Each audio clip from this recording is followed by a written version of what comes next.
안녕하세요. 잘들 지내셨어요? 들리시나요? 네.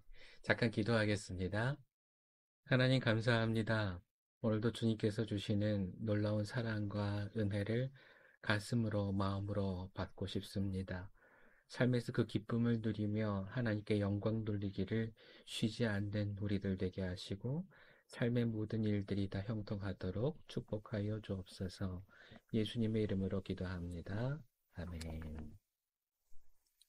오늘 이야기를 읽으면 먼저 가슴이 좀 아파요. 내게 딸이 있는데 이 디나처럼 누구에겐가 겁탈을 당했다면 그럼 나는 과연 어떻게 반응했을까? 참 두렵기만 해요. 혹시 여러분은 이런 고민 한번 해본 적 있으세요? 내 자식이 뭔가 되돌이킬 수 없는 아픔을 견디게 될 때, 그때 나는 어떻게 이 딸을, 아들을 위로해 줄 수 있을까? 어, 오늘 말씀을 잘 읽어보면 어, 그 동네 사람들이 어떻게 지내는지 알려고 구경을 나갔대요. 그러니까 어, 오자마자 멀리 바다나람에서 이곳 가나안 땅으로 오자마자 눌러 나간 거라면 어느 정도 이해가 되지만 그게 아니라 오늘 이야기를 들어보면 바다람에서 왔을 때는 어린 아이였고요. 지금은 큰 아이가 됐으니까 겁탈을 당했을 거 아니에요. 그러면 굉장히 오랜 세월, 적어도 5, 6년을 이곳에서 지내다가 이제서야 저기 한번 놀러 가고 싶어요. 그러고 나갔었는데 거기서 웬 남자한테 붙들려서 겁탈을 당한 거예요. 근데 이 겁탈을 한 남자가 하몰이라고 하는 추장의 아들이에요. 세김야라고 하는 사람이 유력하게 힘 있는 사람의 아들이기 때문에 이걸 그냥 가서 됐다 해보고 달려들어서 얘기할 수가 없는 거죠. 근데 이런 상황에서 과연 이 야곱과 그의 아들들이 이렇게 반응할 수밖에 없었을까 하는 의아심이 좀 들어요. 여러분들도 오늘 이 말씀 34장 말씀을 읽어보셨겠지만 지금 디나가 이 남자한테 사로잡혀서 강간당하고 그리고는 그 집에 끌려갔다가 나중에 그 오빠들이 칼을 들고 와서 다 죽여낸 다음에래야 오빠들하고 같이 집에 가는 것을 볼 수 있어요. 그게 어디 나오는가 하면 여러분 26절을 한번 보시면은요. 26절 세겜의 집에 있는 디나를 데려왔다라는 얘기가 여기 나와요. 그럼 그전에는 세겜의 집에 있었다라는 얘기죠. 그러니까 지금 어, 그렇게 겁탈당해서 힘든 상태인데 이 어린아이를 집에다가 감금해놓고 엄마와 가족들, 아빠를 못 보게 만들었다라는 거죠. 이 상황 가운데 있었으면 이 딸이 얼마나 힘들었을까요?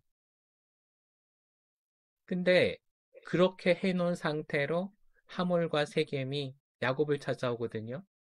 그리고는 어떻게든 무슨 대가든 다 치러줄 테니까 우리 세겜과 같이 결혼시켜달라. 이걸 얘기를 해요. 근데 그 어디에도 얼른 내 딸부터 데리고 오세요라는 얘기가 한 군데도 나오지 않아요. 여러분, 여러분의 자녀가 그랬다면, 그럼 여러분 같으면 처음 그들을 대했을 때에 무엇부터 얘기하실 것 같으세요? 저는 오늘 그 본문을 이해하려고 정말 많이 읽었거든요. 근데 이해가 안 가요. 야곱의 상태가 이해가 안 가요.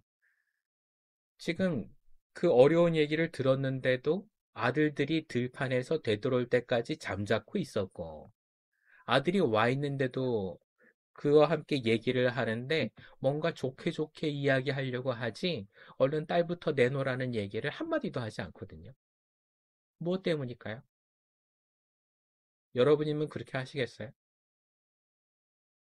이해가 안 가는 건 아니에요. 오늘 말씀의 거의 끝부분에 보면 30절에 야곱이 이렇게 얘기하거든요. 30절에 너희는 나를 오히려 더 어렵게 만들었다. 이제 가나안 사람이나 브리스 사람이나 이 땅에 사는 모든 사람이 나를 사귀지도 못할 추한 인간이라고 여길 게 아니냐. 사람들 다 죽이고 돌아온 아들들에게 얘기하기를 잘했다 얘기도 아니고, 그래, 어쩔 수 없었다, 수고했다, 뭐 이런 얘기도 아니에요. 지금 뭔 얘기를 하는가 하면, 너 때문에 내가 곤란해졌다. 근데 이게 지금 딸을 데리고 왔을 텐데, 딸에 대한 위로는 한마디도 없이 그냥 이 얘기부터 한단 말이죠. 여러분 어떻게 생각하세요? 이 상황이 이해가 되세요? 입장을 바꿔놓고 생각을 해볼까요? 우리가 디나였다면, 우리가 아직 20살도 채 되지 않은 여자아이였다면, 내가 누군가한테 끌려가서 이렇게 폭행을 당하고 그 집에 갇혀서 가족들을 만나지도 못한 채 그러고 있었다면, 그랬다면 여러분은 아빠가 날 위해서 뭘 해주기를 바라셨을 것 같으세요? 오늘 적어도 저는 바라기는 아빠가 이 얘기를 듣고 펑펑 울면서 가족들 다 모아놓고 지금 큰일 났다. 우리 딸이 이렇게 됐다는데 우리 같이 어떻게 해야 될지 모르니까 하나님께 구해보자. 주님, 우리 어떻게 해야 합니까? 한번 물어나 보자. 같이 기도해보자. 이렇게 얘기할 것 같아요, 저는. 근데 여러분이라면 어떻게 하시겠어요? 야곱처럼 이렇게 하시겠어요? 그냥 시간을 보내면서? 그냥 지키고 기다리고 있으시겠어요? 이 상황을 보시면서 한번 이 가정을 한번 생각해 보세요. 이 집에 빠져 있는 게 뭔가가 있는 것 같아요. 그죠? 뭐가 빠져 있는 걸까요? 이렇게 반응하고 있는 이 가정에 정말 중요한 뭔가가 빠져 있는 것 같지 않으세요? 저는 그게 있다고 믿어요. 그게 뭐냐 하면 바로 이 공감하는 마음이라는 거죠. 여러분, 내가 아빠라면 딸이 그렇게 사로잡혀 있을 때 딸에 대한 그 두려운 마음, 얘가 얼마나 겁먹었을까? 얘가 얼마나 슬플까? 몸은 얼마나 아플까? 어떤 학대를 당하고 있을까? 얘가 집에 얼마나 오고 싶을까? 얼마나 불안할까?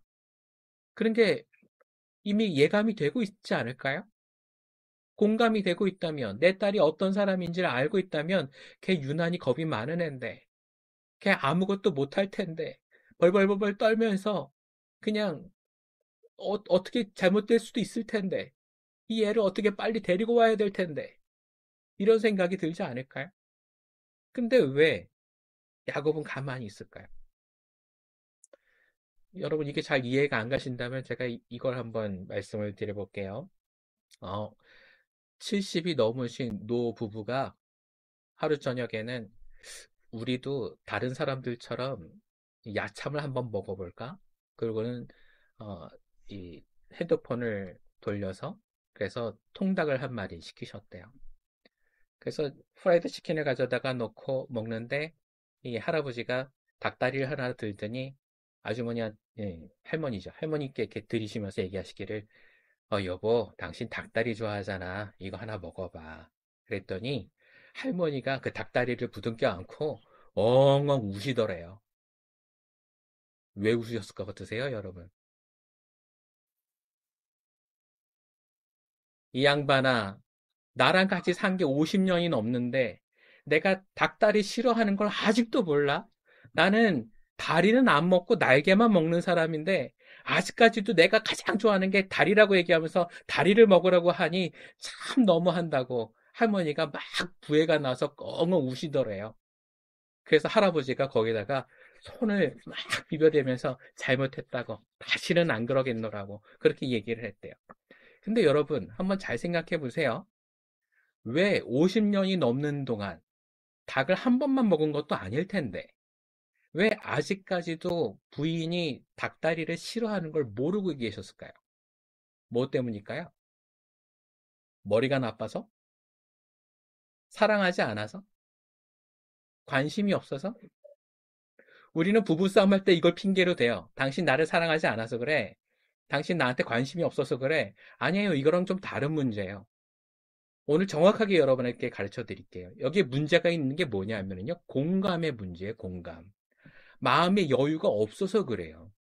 나는 다리 싫어하는데 이 얘기를 들었어도 흘려드렸을 거예요. 왜냐하면 머릿속에 딴 생각이 가득해서 회사 걱정, 그리고 집안 먹여 살리는 걱정, 이걸로 딴 생각이 가득해서 들어도 들을 수가 없었던 거죠. 마음에 남지 않았던 거죠. 왜 닭다리가 아니라 날개를 하나 쥐어주면서 이거 당신 좋아하지? 자, 먹어봐라 얘기를 못했을까요? 50년이 넘도록. 그건 머리가 나빠서가 아닌 거예요. 마음이 없어서 그런 거예요. 마음이 모자라서 그런 거란 말이죠. 그릇이 아직까지도 너무 작은 거예요. 더 큰 거를 담을 수가 있는데도 마음을 좀 여유를 가지고 많이 좀 비워내고 다른 것을 끌어들일 수 있는 여유를 좀 가지면 그러면 부인에 대한 마음도 좀 넓어질 수가 있었을 텐데 마음에 다른 것들이 너무 많아가지고 부인을 담을 수가 없단 말이죠. 이게 뭐예요? 공감 능력이 떨어지는 거예요. 옆에 있는 분 한번 보시겠어요? 부부끼리 안 앉은 분들 계시네요. 네. 오늘은 못 물어보겠는데요. 옆에 있는 그분들한테 오늘 집에 가서 한번 물어보세요. 당신은 내가 뭐 좋아하는 줄 알아? 당신은 내가 뭐 싫어하는 줄 알아? 그걸 몰랐던 이유는 단 한 가지예요. 여유가 없어서, 마음의 여유가 없어서 공감 능력이 떨어지는 거예요. 오늘 야곱이 그래요. 지금 여기서 어떻게든 살아나가야 되는데, 다른 민족과의 관계, 눈치 보면서 살아가는 그 삶이 계속되다가 보니까 딸이 잡혀갔는데도 딸 걱정이 안 되는 거예요. 우리 이러다가 죽는 거 아니야? 딸만 잡혀가는 게 아니라 우리 다 죽는 거 아니야? 이런 생각을 하고 있는 거죠. 근데 여러분, 오늘 여기서 비단 이 걱정을 하고 있는 게 아빠뿐만이 아니었어요.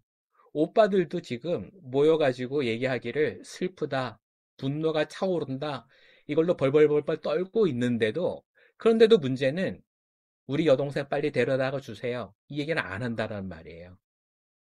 오빠들도 매 한 가지예요. 그들의 마음에는 공감의 능력이 떨어지는 거예요.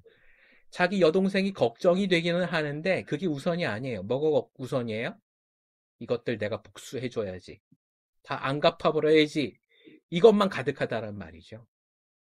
왜 그렇게 되어버렸을까요? 오늘 이야기를 읽다가 보면 정말 소스라치게 노릴 수밖에 없고요. 너무 두려워서 떨 수밖에 없어요. 여러분, 지금 디나가 아직 20살이 채 안 된 것 같거든요. 그러면 첫째 아들 루벤이 많아봤자가 27, 28 아마 이쯤 됐을 거예요. 다른 애들은 20대 초반이라는 말이에요. 근데 이 남정네들이 어디 가서 싸움을 해본 것도 아니고 그리고 전쟁을 치러본 것도 아닌데 근데 사람들을 속여서 다 드러눕게 만들더니 칼을 빼들어가지고 다 죽여버렸단 말이에요. 하나도 빠짐없이. 어떻게 이렇게 잔인한 일을 저지를 수가 있죠? 무슨 동네에서 닭을 잡는 것도 아니고 돼지를 잡는 것도 아니고 사람을 이렇게 많이 죽일 수 있을까요? 그래놓고는 아무런 양심의 가책이 없이 돌아와서 내 동생이 이렇게 욕보였는데 근데 가만히 있을 수 있습니까? 라고 물어보는 게 정말 정당한 일일까요? 하나님은 이 가정을 어떻게 보실까요? 아, 그럴 수 있어. 괜찮아. 그렇게 얘기하실까요? 전 아니라고 봐요. 근데 여러분, 하나님을 대신해서 이 가정을 다스려야 할 야곱의 입장도 참 이상해요. 그걸 나무라지 않는단 말이죠. 자식들을 나무라지 않아요. 왜요? 왜지요? 여러분, 공감의 능력이 떨어지면은요, 그냥, 아, 조금 잘해줄 걸 잘하지 못하는 정도가 아니라 고장이 나게 돼 있어요. 내 감정이 고장이 나면은요, 영성이 고장이 나게 돼 있고, 영성이 고장이 나면, 그러면 모든 하나님의 뜻을 받아들이는데 문제가 생길 수밖에 없어요. 그러면 윤리적인 판단을 하는 것도 문제가 생길 수밖에 없어요. 여러분, 우리가 지금 전쟁이 일어나는 상황을 많이 보지만, 그 나라에 가면 정말로 뭐 처참한 일들도 많이 있겠지만, 어제까지만 해도 같이 이야기하면서 친구처럼 지냈던 사람이 죽었어도 주머니에 있는 것들을 다 가져다가 내 주머니를 채우고 살아갈 수도 있단 말이죠. 왜 그런 상황이 벌어질까요? 우리 부모님들 얘기를 들어보면 그런 일들이 비일비재했어요. 6.25 때? 뭐 그 전의 일들도 마찬가지지만 뭐 일제시대 때에 그냥 살아가는 게 아니라 다른 사람이 잘못됐을 때의 그 기회를 빌어서 우리가 잘 살아갈 수밖에 없는 일들. 그런 일을 벌여놓고도 수십 년이 지나도 아무런 죄의 거림이 없어요. 여러분, 과거를 생각하면서 그런 일들을 회개하면서 살아가는 그런 일들을 우리 겪어봤나요? 아닐걸요? 저는 아닐 거라고 생각해요. 왜 그러냐 하면 과거를 두고 많이 얘기하시는 분들, 아, 우리는 6.25를 겪었어. 아, 나는 참 많은 어려움들을 겪었지. 1.45 때도 겪었어. 뭐 이런 얘기를 많이 하시는데 그 중에 있었던 많은 어려움에 대해서 슬퍼하고 그걸 회개하는 분들을 저는 많이 보지 못했어요. 오늘 그래서 저는 여러분들에게 말씀드리고 싶어요. 그건 뭐냐 하면은요, 내가 어떤 상황인지 정말 잘 아는 게 중요해요. 이게 왜 필요할까요? 오늘 말씀을 통해서는 그걸 볼 수가 없기 때문에 여러분 잠언 말씀을 한번 찾아보시기를 바랍니다. 잠언 14장 10절에서 16절 말씀이에요. 제가 가지고 있는 성경은 901쪽에 있는데요. 901쪽. 잠언 14장 10절에서 16절. 찾으신 분들은 같이 한 목소리를 읽으시면 좋겠어요. 같이 읽어볼게요. 마음의 고통은 자기만 알고 마음의 기쁨도 남이 나누어 가지지 못한다. 악한 사람의 집은 망하고 정직한 사람의 장막은 흥한다. 사람의 눈에는 바른 길같이 보이나 마침내는 죽음에 이르는 길이 있다. 웃어도 마음이 아플 때가 있고 즐거워도 끝에 가서 슬플 때가 있다. 마음이 비뚤어진 사람은 자기가 한 만큼 보응을 받고 선한 사람도 자기가 한 만큼 보응을 받는다. 어수룩한 사람은 모든 말을 다 믿지만 슬기로운 사람은 행동을 삼간다. 지혜 있는 사람은 두려워할 줄 알아서 악을 피하지만 미련한 사람은 자신만만해서 조심할 줄을 모른다. 여러분, 오늘 10절 말씀, 지금 읽은 부분의 10절 말씀을 보면 마음의 고통은 자기만 안다. 마음의 기쁨도 남이 나누어 가지지 못한다. 이 얘기는 뭐냐 하면은 감정은 자기밖에 모른다라는 거예요. 내 감정에 문제가 생기거든 그건 나만이 나를 다스릴 수 있다라는 얘기예요. 근데 이 감정이 문제가 생기면 다른 사람은 내가 문제가 생긴 건 알 수가 없잖아요. 감정에 문제가 생기면 그래서 함께 도와가면서 함께 치유받아야 되는데 그게 불가능해질 수가 있어요. 이걸 그렇게 해서 어떻게 하면 이겨낼 수가 있느냐? 오늘 말씀을 읽어보면, 그래서 마음이 비뚤어진 사람, 14절에 보면 나오죠? 마음이 비뚤어진 사람은 자기가 한 만큼 보응을 받고, 선한 사람도 자기가 한 만큼 보응을 받는다. 결국에는 자기 삶에 대해서 스스로 책임질 수밖에 없는데, 그러려면 스스로를 잘 아는 지혜로움이 있어야 된다라는 얘기예요. 16절 말씀해 보시면, 그래서 지혜 있는 사람은 두려워할 줄 알아서 악을 피하게 된다. 그러면 자기 자신이 어떤지도 모르고 고장이 나버린 사람은 어떻다는 거예요? 악을 피할 수가 없다라는 얘기죠. 오늘 그래서 오늘 이야기로 되돌아와서 창세기를 되돌아보면 여러분 아마 기억이 나실 거예요. 얼마 전에 하나님이 우리 야곱의 이름까지 바꾸어가면서 뭔가를 가르쳐 주려고 하셨어요. 그게 뭐였죠? 긍휼한 마음을 가지는 거잖아요. 사람을 불쌍히 여기는 마음. 그걸 가지라고 주님이 씨름까지 하셨잖아요. 그래서 지금 야곱은 그걸 알아야 돼요. 남을 불쌍히 여길 줄 알고 공감할 수 있는 능력이 있어야 옳단 말이에요. 근데 그걸 가지지 못하고 있어요. 그래서 딸이 지금 곤란해하고 있는데도 딸 걱정이 아니라 집안 걱정만 하고 있다는 말이에요. 왜 이렇게 돼버렸을까요? 여러분, 로봇 청소기 아세요? 저희 장인어른도 이제 연세가 드셔서 청소가 잘 안 되니까 이제 로봇 청소기를 하나 가져다 놨는데 얘가 문제가 뭐냐 하면 혼자 못 살아요. 길을 가다가 이게 어딘가 확 껴버리면 그러면은 지금 말을 하더라고요. 꺼내달라고. 지금 못 움직이니까 와서 꺼내주세요라고 해요. 그러면 사람이 가서 꺼내줘야 돼요. 근데 사람도 마찬가지예요. 되돌아올 수 없는 막다른 길에 들어설 때가 있어요. 되돌이킬 수 없는 데가 있어요. 그게 어떤 거예요? 이런 거죠. 오늘 디나가 당한 것처럼 겁탈을 당하고 강간을 당하고 나면 그 일을 어떻게 되돌이킵니까? 어떻게 처음으로 되돌아갈 수 있어요? 암만 구해냈다 하더라도 집에 오면 얘는 지금 상처 덩어리인데 문제는 지금 이 문제를 해결하는 게 뭐 그 보복하고 그 사람들한테서 어떤 대가를 받아내는 게 중요한 게 아니라 문제는 상처를 입고 힘들어하고 있는 내 딸을 정상으로 되돌리는 게 가장 중요한데 근데 오늘 말씀 어디에도 거기에 대한 이야기가 없어요. 이건 하나님 잘못이에요? 아니에요. 이건 바로 야곱의 잘못이에요. 형제들의 잘못이라고요. 이 어린아이가 그 고통 속에 빠져 있는데 아무도 알지 못해요. 여러분 병원에 가신 적 있으시죠? 저도 얼마 전에 병원에 갔다 왔는데 목이 너무 아파서 병원에 갑니다. 그리고 선생님한테 목이 너무 아파요 라고 왔는데 선생님이 해보세요. 그리고는 목을 들여다보다가 말씀하시는 게 염증도 없고요. 아무것도 없어요. 괜찮아요. 괜찮을 거예요. 집에 가세요. 약도 안 지워줘요. 저는 목이 아픈데요. 괜찮아요. 괜찮으니까 걱정하지 말고 가세요. 아픈데 걱정하지 말려면 안 아프게 됩니까, 여러분? 그래서 제가 그 병원을 나와서 바로 다른 병원에 갔어요. 다른 병원에 가서 선생님, 목이 너무 아파요. 그랬더니 그 선생님이 제 목을 이렇게 보시더니 아마 비슷하게 보셨을 거예요. 아까 그분이랑. 근데 그분이 뭐라고 얘기하시는가 하면, 많이 아프셨겠네요.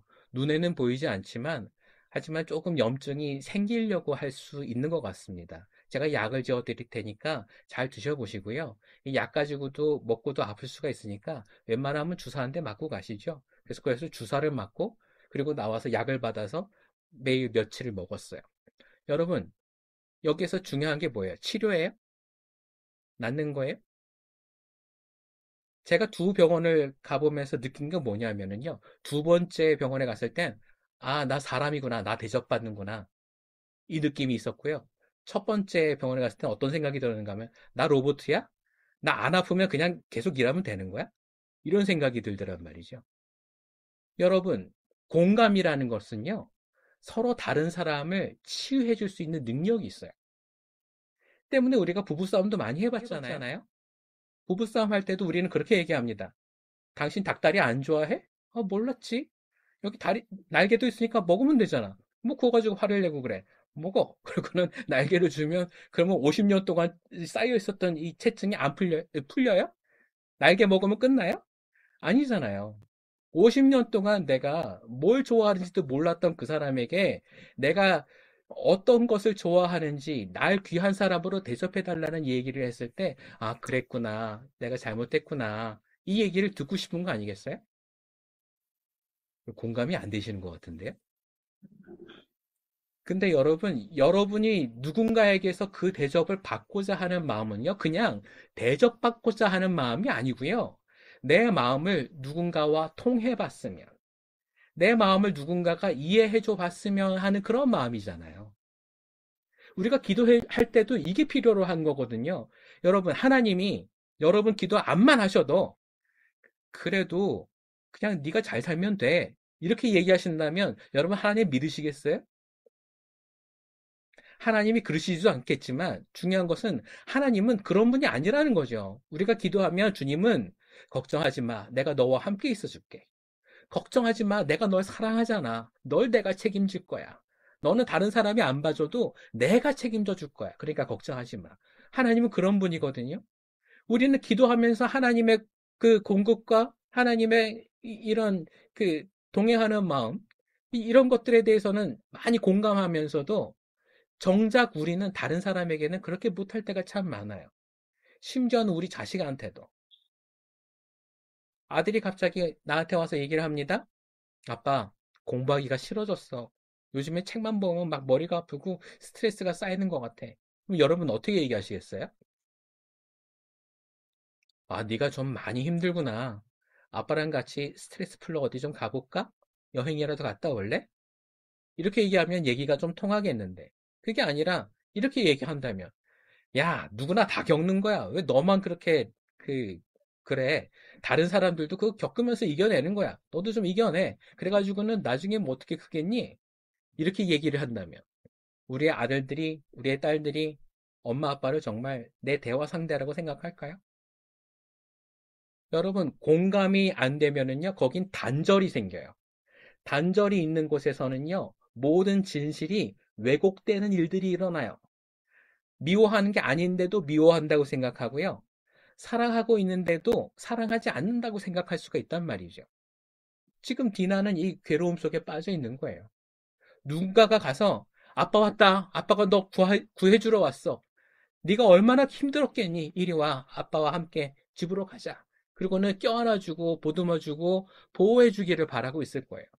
우리는 그걸 바라면서 아무에게도 그걸 해주지 않는다면 그것만큼 슬픈 일은 없거든요. 여러분, 이게 가정의 가장 중요한 문제고요. 우리의 공동체에도 이게 가장 중요한 문제예요. 사랑받고 싶은 마음, 이거 거창하게 얘기하면 그거지만 좀 진실이 얘기하자면 이 공감받고 싶은 마음, 이것만 있으면 어떻게든 우리의 삶이 좀 아름답다고 얘기할 수가 있게 되거든요. 여러분, 우리가 창조의 모든 세계가 하나님이 지으신 줄은 알아요. 그죠?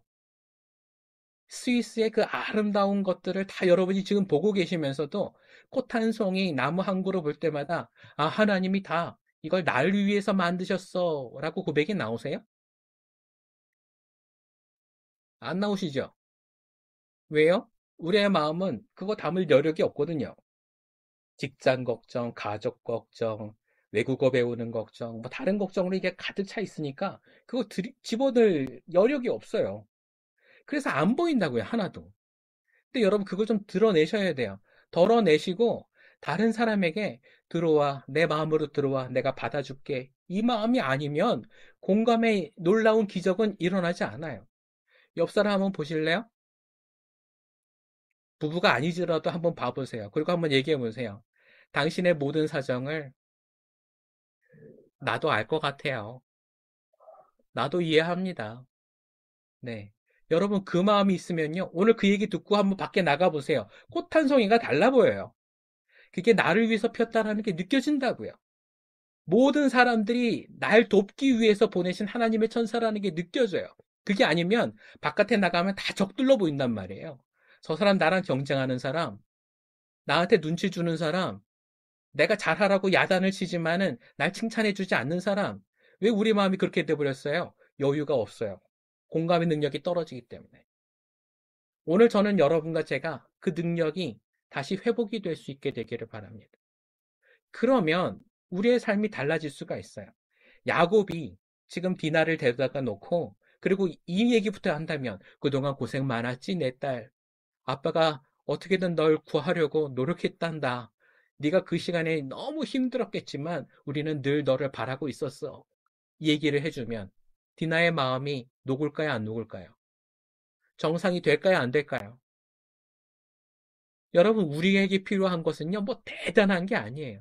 여러분, 참된 기적은요, 정말 중요한 걸 했을 때 나타나는 거예요. 사랑, 공감, 이걸 다 빼놓고 그냥 기도만 한다고 회복되는 게 아니란 말이죠. 제가 이번 한 주 동안 기도원에 갔지만 거기에 아무것도 없이 처음부터 시작해야 될 사람들이 너무 많았어요. 위로가 필요한데 위로를 줄 수 있는 사람이 없어서 기도원에 온 사람.